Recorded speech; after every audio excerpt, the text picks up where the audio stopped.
Today on The Breakfast, Nigerian unemployment rate to increase to 40.6% due to continued inflow of job seekers into the job market.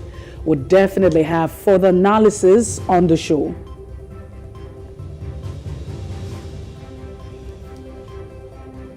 Also on The Breakfast, the Independent National Electoral Commission (INEC) says electronic collation of election results not mandatory, citing paragraph 50 to 55 of the regulations and guidelines for the conduct of the 2023 presidential election.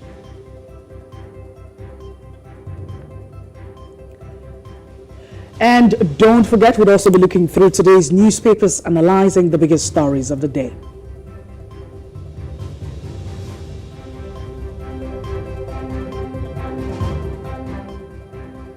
Good morning and welcome to The Breakfast on Plus TV Africa. We're reaching you live from our studios right here in Victoria Island, Lagos. I am Messi Ebopo.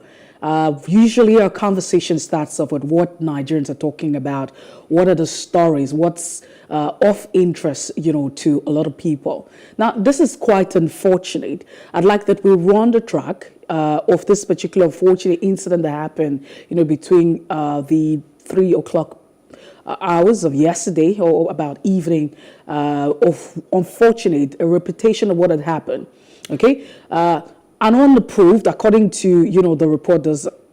I'm sure that we can roll that particular tape if we do have it. The report is saying that this building was unapproved, 7-floor building under construction, collapsed in Banana Island, just right here in Lagos in the evening. Now, few actually sustained injury, and that's according to the report, and that they are being treated. The government also said that, no one actually lost their life, no one's dead, but this is an unfortunate incident that happened while casting was being done. Now, if you look at that, it really reminds me of 9/11, real-time capturing. You could see people up there, and you could see how the building was going down. A lot of people have questioned it, but the Commissioner for Physical Planning and Urban Development, put out a statement immediately. He was at the site, however, to assess the situation and flag off investigation. The agency had activated its response plan upon arrival at the scene of the incident and discovered that 7-story building under construction had collapsed, and inspection further revealed that the building was damaged by a cement mixed truck which drove into the building, columns. That's the report that we're getting. Now, a head count was also carried out by the CSO, who said that, who was at the site and said that it was just an adult male that couldn't be accounted for, and his whereabouts, you can't tell. But if you run back that particular tape, if you look at it, you see, I really don't know, but it's quite scary.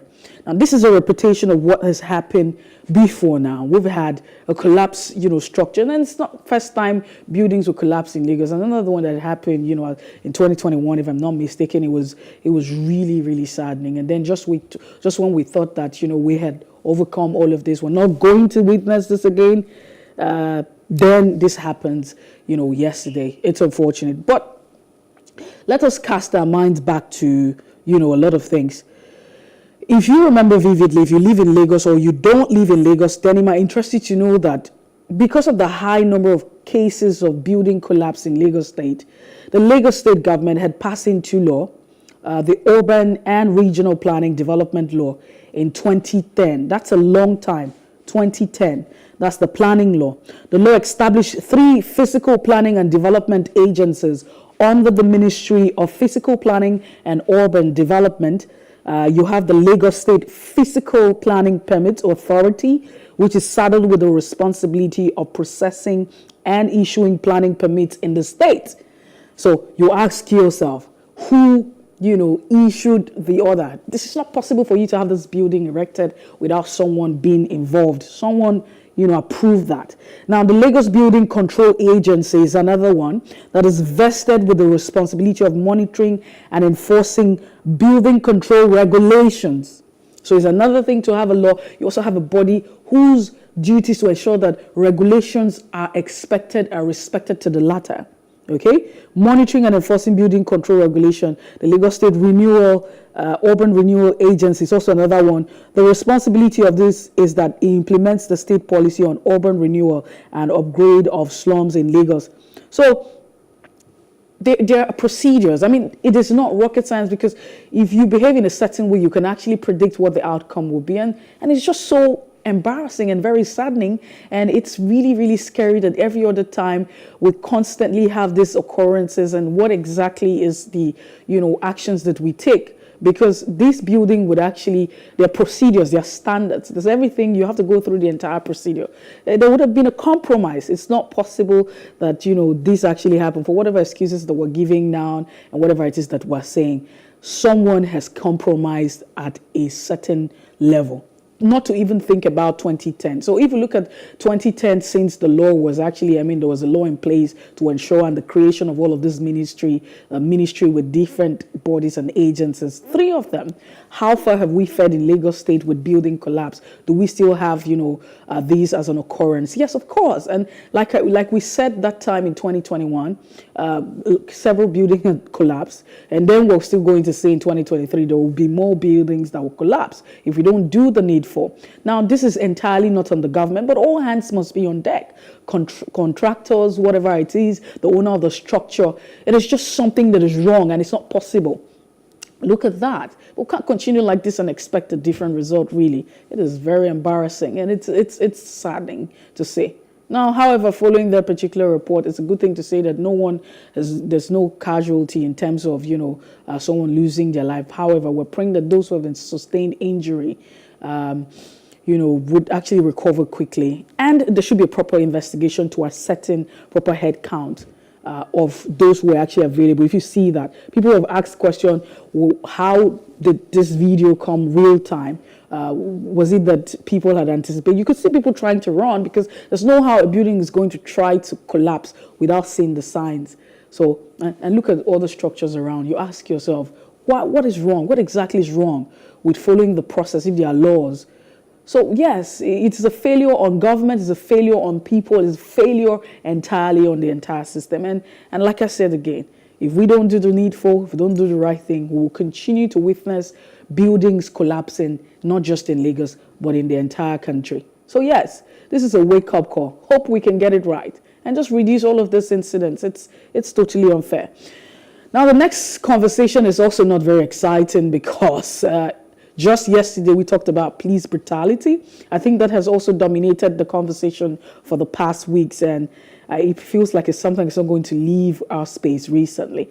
It's the fact that a police officer was seen assaulting young people, youth, over money in Delta State. So this report, according to the report and investigation, we had a bribe-seeking police officer who was filmed assaulting. He was, the video, if we have that particular track, we can actually run it, where he threatened to kill the young men over 100 naira in Delta State. Now, according to the victims, they say that the policemen had accosted them, searched their vehicles and demanded for 100 naira.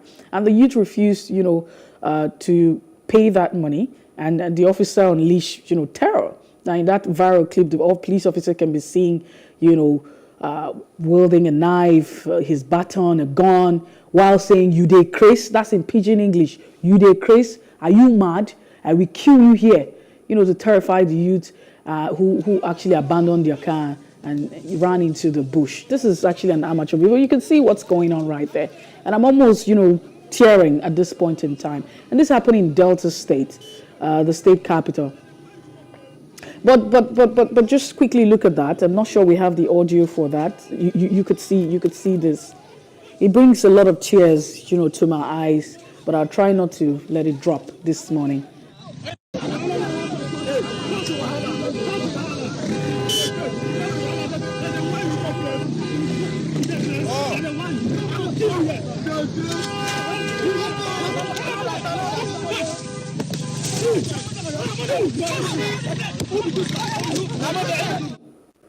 Okay, so that's exactly the kind of climate that we live in. That's the kind of society that we live in.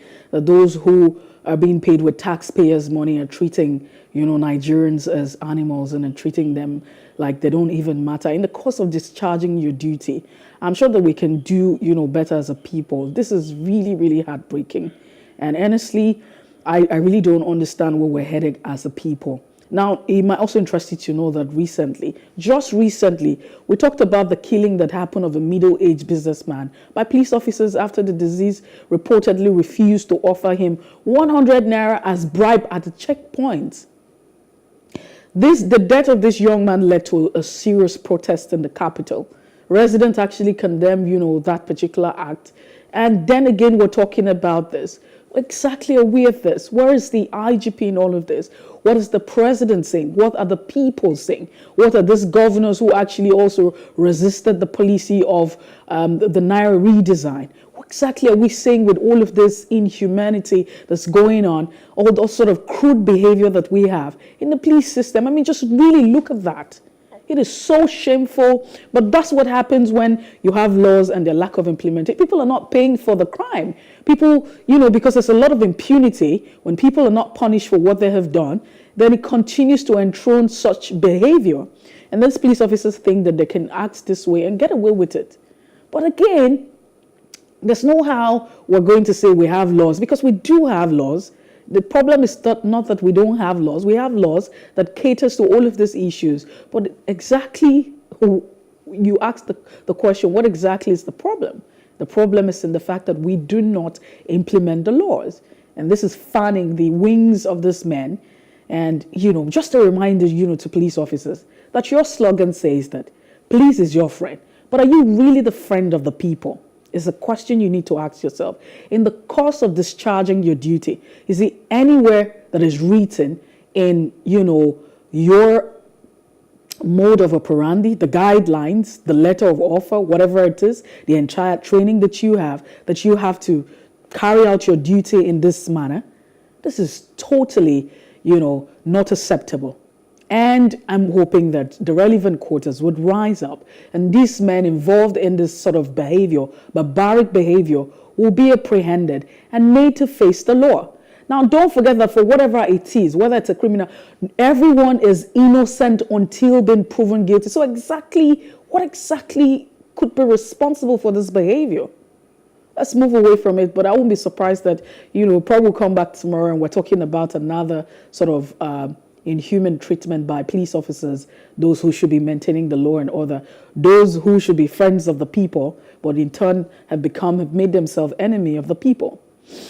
Now, and also another one, which is also not interesting. I mean, usually it feels like you probably not have very exciting story every other time to talk about, is the fact that the Labour Party presidential candidate, Peter Obi, has been said to the report saying that he was held at the Heathrow Airport in the United Kingdom after being approached by immigration officials. So this is actually not something that happened happened yesterday and then they're reporting. Now, according to a statement that was released by the Obi Dati media office, that was yesterday, Obi was purportedly taken aside for copying crime, like an imposter. Impersonation. Now, according to the Labour Party media office, they suggested that he had an impostor in the nation. So someone apparently is impersonating Peter Obi. Obi Dati media office confirmed that the Labour Party presidential candidate who had arrived the airport in London from Nigeria joined the queue for just necessary airport protocols when he was accosted by immigration official who handed him a detention note and told him to step aside.